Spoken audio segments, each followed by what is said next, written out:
আসসালামু আলাইকুম। কেমন আছেন সবাই? আশা করি আল্লাহর রহমতে সবাই খুব ভালো আছেন।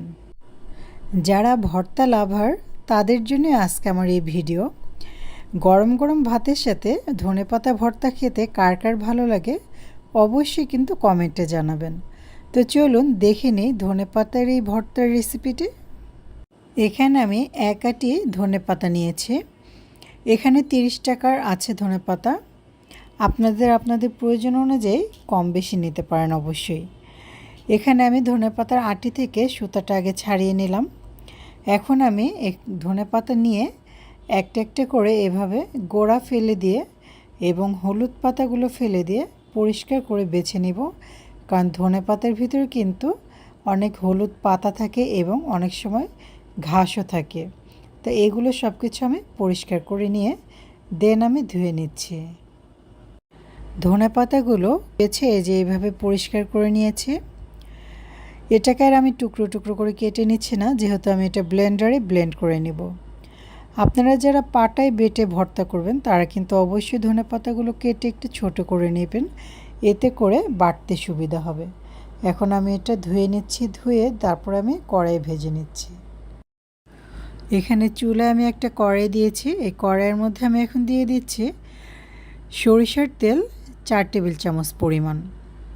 তেলটা একটু গরম হয়ে আসলে এর মধ্যে আমি দিয়ে দিব পেঁয়াজ কুচি।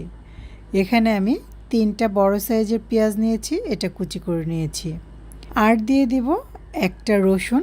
রসুনটা কিন্তু আমি কুচি করে কাটিনি, এখানে শুধু রসুনের উপর থেকে চোচাটা ফেলে দিয়ে এই রসুনের কোয়াটা নিয়ে নিয়েছি এবং এর মধ্যে দিয়ে দিয়েছি 6-7টা পরিমাণ কাঁচামরিচ।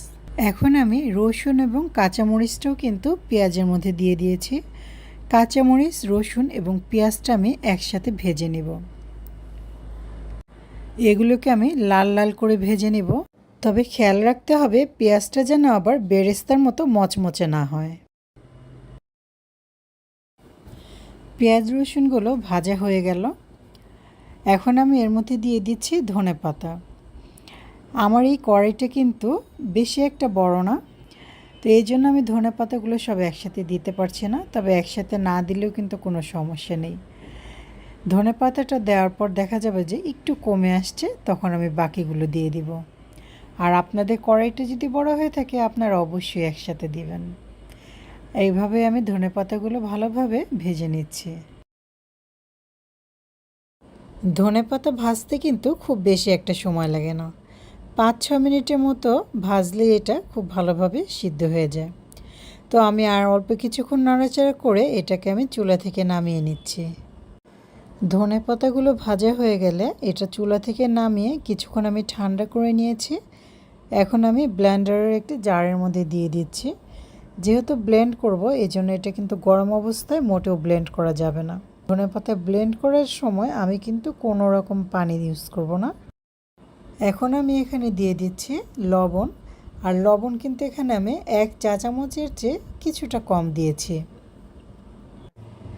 ব্লেন্ড করা হয়ে গেল ধনেপাতাগুলো। দেখতেই পাচ্ছেন এটা কতটা স্মুথ হয়েছে। এখন একটা পিরিচে আমি ব্লেন্ডার থেকে নামিয়ে নিচ্ছি। রেডি হয়ে গেল ধনেপাতা ভর্তা। গরম ভাতের সাথে ধনেপাতা ভর্তা এবং পেঁয়াজের ফুল কামড় দিয়ে খেতে কিন্তু খুবই ভালো লাগে। তো কেমন লেগেছে আজকের এই রেসিপি অবশ্যই জানাবেন। আর আমার চ্যানেলকে সাবস্ক্রাইব করে আমার চ্যানেলের সাথেই থাকবেন। সবাই ভালো থাকবেন, সুস্থ থাকবেন। আল্লাহ হাফেজ।